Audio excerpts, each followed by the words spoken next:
Right, morning guys.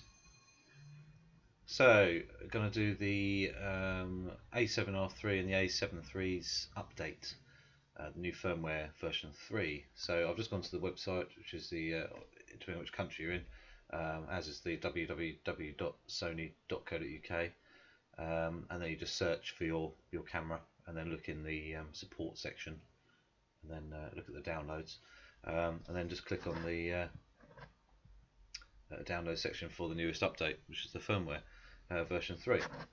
I'll scroll down, clicks on download, which is there. I just said yes, and then we're going to open the actual file.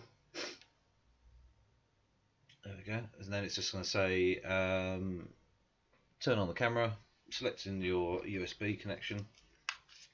You've got to make sure your camera is quite well charged, and before it will do it. Otherwise, if you don't and it turns off, it will screw itself up. So it's just a case of getting the cable that came with the camera, which is the USB cable, plug it in, and then you should have it on.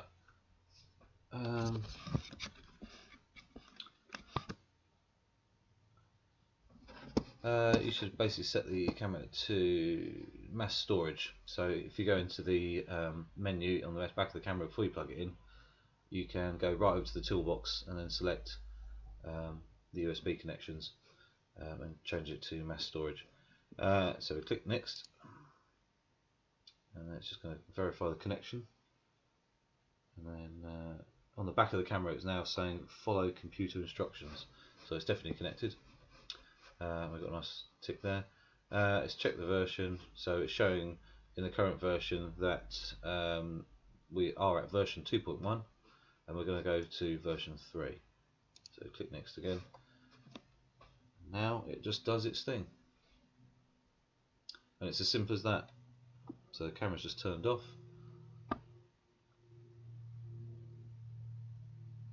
and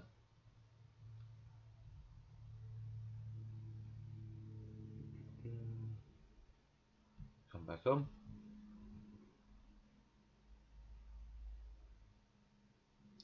Now it's running the update. I've got a nice red light flickering away on the back of the camera.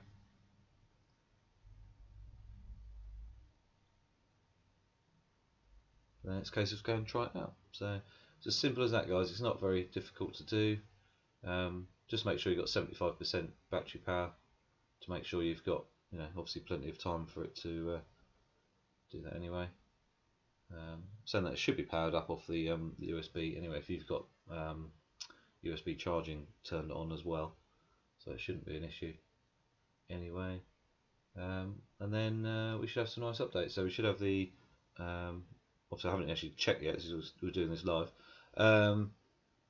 Should have the time-lapse function hopefully, and the autofocus for animals, and a few other bits and pieces. Hopefully it's even quicker than before as well. So it should be interesting to go and try it out. So yeah, it's not taken all that long. What we've taken 3 minutes 49 seconds since I opened the file. So within a few seconds of that anyway. So it doesn't take all that long. So it's taken, that's 4 minutes gone in total of since I started the video. But the hopefully there's no bugs or anything. I normally just update it straight away, and even if there is, I've never really had any issues really at all. I know the previous version we had a few SD card issues and bits and pieces with certain things as well, but no real drama. And while you're here on the website, it's always worth checking to see if any of your lenses need updating, because you can, the Sony lenses themselves, they can be updated via the camera, doing exactly the same situation as we're doing now. So you can update, say for example I've got the 24 to 105 on the camera at the minute. I'll just have a quick look and see if there's an update for that, and go from there. But not far from being finished, so hopefully this will work. It should do. Never really had an issue updating firmware before. As long as you do it as they say, you shouldn't have any issues. Just never unplug the thing while it's doing it, or obviously just double check you've got power and the batteries to do so. So here we go. Hopefully that's that. There we go, right at the end.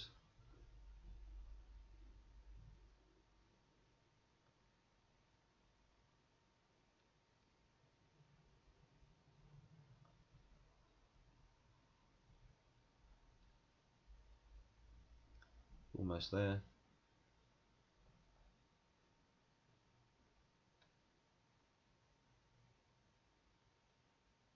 The anticipation.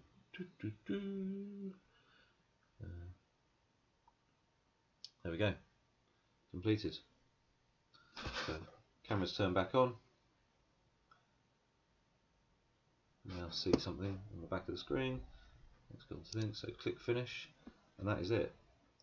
So let's unplug the camera or turn it off. Unplug the camera. Turn the camera back on.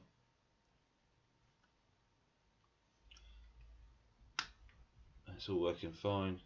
Just quickly go to menu and over to the toolbox. Go to like I think it's number 7, the version. It's showing lens version 1 on my actual 24 to 105, but on the on the actual body it's saying version 3. So right, I'm going to go and play with this and see what the new additions are, see how it works. So that's how you update your firmware, guys. Very, very simple. Just follow the instructions on the screen, and that's how you do it. So hope everyone's finds that nice and easy to do. And catch you later. Cheers.